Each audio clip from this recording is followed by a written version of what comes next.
The world will not slow down in 2026. The amount of information, stimuli, and cognitive demands will only increase. Whoever tries to compete using willpower, long working hours, or old methods will be left behind. The new advantage is not working more. It's making the brain work better. Neuroproductivity is not a trend. It's adaptation. It's understanding how the brain really works under pressure, distraction, and information overload, and using that knowledge to create habits that multiply focus, clarity, and execution capacity. Most people still try to be productive by fighting against their own brain. Forces themselves when they are tired, tries to concentrate in chaotic environments, demands maximum performance without respecting cognitive limits. The result is exhaustion, procrastination, and a constant feeling of being behind. But there is another way. People who master neuroproductivity build habits aligned with the biology of the brain. They know when to focus, when to pause, how to reduce mental friction, and how to maintain high performance without collapsing. In 2026, productivity won't be about making longer lists. It will be about training the brain to handle complexity, learn faster, and sustain attention in a fragmented world. In this video, you will learn about 7 neuroproductivity habits that will change everything. They are not abstract theories. They are practical behaviors based on cognitive science, applicable to study, work, and personal life routines. If you want to get ahead and not just survive the next wave of distractions, subscribe to the channel now. Here you learn how to use the brain as an ally, not as an obstacle. Before discussing specific neuroproductivity habits, it is important to understand why traditional methods are increasingly failing. The human brain was not designed to operate in a continuous state of stimulation, urgency, and multitasking. Even so, most people try to maintain high performance by ignoring these biological limits. When the brain is constantly exposed to interruptions, it enters a fragmented mode. Attention is divided, working memory is overloaded, and mental effort increases. The result is the feeling of being busy all day but producing little. This is not a lack of ability. It's a misuse of cognitive resources. Neuroproductivity starts from the opposite principle. Instead of forcing the brain to adapt to chaos, you adapt the work system to the brain's functioning. This reduces wear and tear and naturally increases efficiency. Another crucial point is that the brain learns from what is repeated. If you spend the day reacting to notifications and scattered tasks, the brain specializes in reaction. If you create habits of focus, strategic pause, and clarity, the brain specializes in depth and execution. In 2026, the difference between those who advance and those who always feel behind will not be intelligence or talent. It will be the ability to manage attention, energy, and cognitive effort. The first neuroproductivity habit that will change everything in 2026 is learning to work in specific cognitive states, rather than by fixed time. Most people organize their day by hours. 2 hours of study, 3 hours of work. The brain, however, does not function in clock blocks. It operates in states of energy and attention. When you try to maintain the same level of effort throughout the entire day, performance quickly declines. The brain becomes fatigued, clarity diminishes, and productivity plummets. Neuroproductive people do the opposite. They identify when the brain is most alert and use that moment for tasks that require depth. This habit begins with observation. Notice at what times the mind is clearer, slower, or more scattered. Instead of fighting against it, you adapt. Creative and analytical tasks are done at the peaks of energy. Mechanical and organizational tasks stay in the valleys. Another important point is to respect the natural duration of attention. Forcing focus beyond the biological limit creates aversion. Ending deep work at the right moment preserves energy and increases the chance of repeating the habit the next day. When you start working aligned with cognitive states, something changes. The effort seems smaller, the result is greater, and the wear and tear decreases. The brain learns that working is not synonymous with exhaustion. The second neuroproductivity habit that will change everything in 2026 is drastically reducing the invisible mental load. Most people believe they are tired from working too much, but in reality, they are tired from thinking too much about things they are not executing. Pending tasks, open decisions, and loose information constantly occupy space in the brain. When the brain needs to constantly remember what hasn't been done yet, it remains in a state of continuous alert. This state consumes energy, reduces focus, and increases anxiety. Neuroproductivity begins when you take this information out of your mind and put it into reliable external systems. Highly productive people do not rely on memory to manage tasks. They jot down notes, organize, and define clear next steps. This allows the brain to relax. A brain that doesn't have to keep an eye on pending tasks learns better, thinks more clearly, and executes with less resistance. Another important point is closing mental cycles. Whenever you start something and don't define an ending, the brain keeps it active in the background. Setting a specific time for when a task will be resumed or completed reduces that internal noise. This habit also involves limiting the intake of new information. Consuming less irrelevant content reduces cognitive overload. In 2026, those who filter better what enters their minds will have a huge advantage. When the mental load decreases, something changes profoundly. The mind becomes quieter. Attention deepens more easily. Productivity increases without requiring more effort. The third neuroproductivity habit that will change everything in 2026 is treating mental energy as a strategic resource. Most people try to be productive by just managing time. But time is fixed. Energy doesn't. The brain performs in completely different ways depending on the physical and mental state. When you ignore signs of fatigue, force focus, and extend effort beyond the limit, the brain goes into defensive mode. Attention drops, irritation increases, and efficiency plummets. Neuroproductivity is not about forcing more.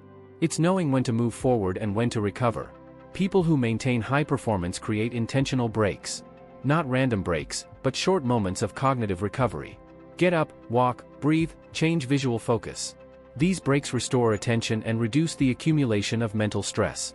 Another important point is to alternate types of effort. Deep cognitive tasks require more from the brain than mechanical tasks. Mixing these types throughout the day prevents overload in a single neural system. This habit also involves protecting sleep and nutrition. The brain does not separate personal life from productivity. Sleeping poorly or eating poorly takes a direct toll on the ability to focus and make decisions. When energy is treated with respect, the brain begins to cooperate. The focus lasts longer.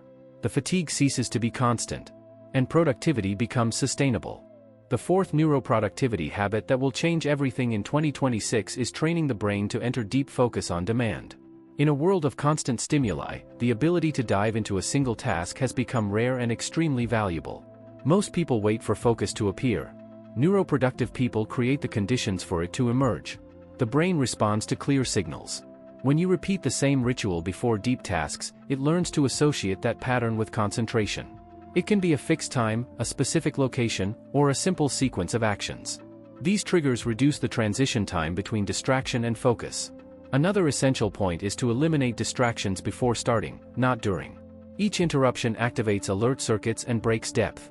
When the environment is prepared in advance, the brain feels safe to stay longer on a single line of thought. This habit also involves accepting the initial discomfort. The first few minutes of deep focus are usually difficult. The brain tries to escape. Those who understand neuroproductivity do not interpret this as a sign of failure, but as a natural part of the process. Persisting beyond this point activates more stable mental states. Over time, the brain learns that deep focus generates clarity and progress. He begins to seek this state spontaneously. The dispersion loses strength. In 2026, those who master on-demand focus will have a huge advantage.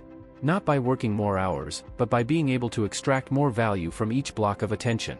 The fifth neuroproductivity habit that will change everything in 2026 is drastically reducing the dependence on quick stimuli. The modern brain has been trained to seek constant novelty. Notifications, short videos, endless updates. This pattern creates a cycle of brief excitement followed by a drop in attention. When the brain gets used to intense and rapid stimuli, deep tasks start to seem boring. Not because they are difficult, but because they offer slower rewards. Neuroproductivity requires reversing this conditioning. People who maintain high performance train their brains to tolerate cognitive silence. They reduce stimulus consumption before important tasks, avoid switching between multiple sources of information, and create periods of low stimulation throughout the day. This contrast strengthens long-term attention. Another important point is to resist the urge to fill every empty space with content. Moments of mild boredom allow the brain to reorganize. Ideas connect. Creativity increases. Clarity emerges. This habit also improves the quality of rest. When the brain is not constantly bombarded by stimuli, it recovers faster. Deep focus becomes more accessible. Over time, something changes. The mind slows down. Attention stabilizes. Activities that once seemed burdensome become engaging. The brain relearns to appreciate depth. In 2026, those who manage to escape the dependence on quick stimuli will have a huge cognitive advantage. Not because they know more, but because they can sustain attention when others can't. The sixth habit of neuroproductivity that will change everything in 2026 is turning clarity into immediate execution. Many people even know what they need to do, but they get stuck because they keep overly large goals in mind. The brain resists when it doesn't see a clear next step. Neuroproductivity requires reducing everything to the next concrete action. Not the entire project. Not the final result. Just the next executable move. When the brain understands exactly what needs to be done now, the resistance drops drastically. Highly productive people don't start by thinking about finishing. They start by thinking about starting. Open the right material. Write the first paragraph. Solve the first exercise. This operational simplicity creates traction. Another important point is to close cycles quickly. Whenever you start something and complete a small part, the brain receives a signal of progress. This signal releases dopamine and encourages continuity. Execution feeds on its own execution. This habit also involves deciding before the moment of action. The fewer decisions need to be made during execution, the easier it is to maintain the flow. Planning the next step in advance removes friction. Over time, the brain comes to trust this system. He learns that acting does not generate chaos, but clarity. Procrastination loses ground because the path is always clear. The seventh habit of neuroproductivity that will change everything in 2026 is to frequently review and adjust your own system. Most people create rigid routines and, when something goes out of control, they abandon everything. Neuroproductive people do the opposite. They treat productivity as a living system that needs constant adjustments. The brain learns better when there is feedback. Reviewing is not criticizing yourself, it's observing. Look at what worked, what didn't work, and which factors influenced the performance. This process activates brain areas linked to adaptation and strategic learning. Another important point is to identify cognitive bottlenecks. Lack of energy, excessive stimuli, poorly defined tasks. When you understand where the system fails, you can fix it with small changes instead of starting from scratch. This habit also protects against overload. Reviewing helps you notice when you are demanding more than your brain can handle. Adjusting intensity prevents burnout and maintains consistency in the long run. Highly productive people do not seek daily perfection. They seek continuous improvement. Each adjustment makes the system more efficient, more aligned with reality, and less dependent on willpower.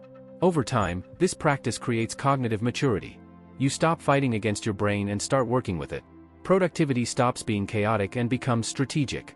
When you observe these neuroproductivity habits together, it becomes clear that the true differentiator of 2026 will not be who works more, but who understands their own brain better. In a fast-paced, noisy, and fragmented world, the ability to maintain mental clarity, deep focus, and consistent execution becomes a rare advantage. These habits do not promise magical shortcuts. They create something more valuable. A stable cognitive system. A brain that knows when to delve deeper, when to pause, and how to act even without motivation. Over time, productivity stops being an effort and becomes a consequence. Most people will continue reacting to stimuli, putting out mental fires, and feeling like they never make enough progress. Those who apply neuroproductivity build control. Control over attention, energy, and decisions. And this completely changes the way of studying, working, and living. When the brain learns to operate in depth, anxiety decreases, performance increases, and learning accelerates. You don't do more things. You do what matters, with quality and consistency. If this content has opened your mind to a different way of being productive, subscribe to the channel now. Here you learn how to use cognitive science and practical habits to create focus, discipline, and sustainable performance in the real world. Remember this. The future does not belong to those who run faster. It belongs to those who think better, adapt faster, and build habits aligned with the functioning of the brain. And in 2026, this difference will become increasingly evident.